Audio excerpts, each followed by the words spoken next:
అందరికీ శుభోదయం. శ్రీమాత్రే నమః. శ్రీ మహాగణాధిపతియే నమః. ఈరోజు మనం సౌందర్యలహరిలో 31 శ్లోకంలోకి వచ్చేసాం. ప్రార్థనా శ్లోకం. భూమౌ స్ఖలితపాదాన భూమిరేవావలంబనం త్వయి జాతాపరాధానం త్వమేవ శరణం శివే. శ్లోకంలో కనుక వెళ్ళిపోయినట్లయితే చతుషష్ఠ్యా తంత్రై సకలమతి సంధాయ భువనం స్థితస్తత్సిద్ధి ప్రసవ పరతంత్రై పశుపతి పునస్త్వా నిర్బంధాదఖిల పురుషార్థైక ఘటనా స్వతంత్రం తే తంత్రం క్షితితలమవాతి తరధిదం.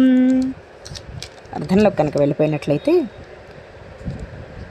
పరమేశ్వరుడైనటువంటి ఆ సదాశివుడు భూమి మీద జీవులు తరించటానికి మోక్షాన్ని పొందటానికి 64 తంత్రాలను భూమి మీదకి ఇవ్వగా పండితులైనటువంటి పామరులైనటువంటి వాళ్ళు కూడా ఈ తంత్రాలను ఉపయోగించి మోహానికి గురవుతున్నారు, మోక్షాన్ని మర్చిపోతున్నారు. అనగా అగ్నిస్తంభన, వాయుస్తంభన, ఆకాశ స్తంభన అనే పరకాయ ప్రవేశం అనేటువంటి విద్యలను అభ్యసించి లౌకిక ప్రయోజనాల కోసం ఉపయోగించుకుంటున్నారు. కానీ మోక్ష సాధనకై వాళ్ళు ఈ తంత్రాన్ని ఉపయోగించుకోవట్లేదు. అది గమనించినటువంటి లలితా త్రిపుర సుందరి ప్రేమగా ఈశ్వరుడిని నిర్బంధించగా, స్వామి ఒక్క తంత్రాన్ని జీవుడికి ప్రసాదించగానే ఆ ఒక్క తంత్రం చేత మాత్రం చేతనే ధర్మ అర్థ కామ మోక్షాలతో సులభంగా జీవుడు తరించటానికి ఒక విద్యను ప్రసాదించమని అడగగా సదాశివుడు శ్రీవిద్యా తంత్రాన్ని భూమి మీదకి ఇచ్చాడు.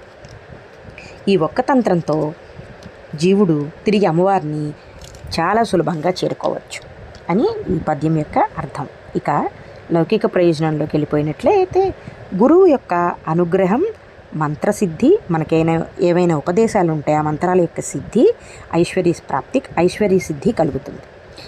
45 రోజులు 1000 మార్లు ఈ పద్యాన్ని తదేకంగా జపించి తేనె పాలుని నివేదన చేసి అమ్మవారికి స్వీకరించి ఈ పద్యాన్ని కనుక మనం పఠించినట్లయితే సంపూర్ణమైన శ్రీవిద్య అనుగ్రహం కలుగుతుంది. మరియు పంచదశి, షోడదశి మహామంత్రాలు గురువు ద్వారా సిద్ధి పొందేటువంటి మార్గం లభిస్తుంది. శ్రీమాత్రే నమః. శ్రీ మహాగణాధిపతియే నమః. స్వస్తి.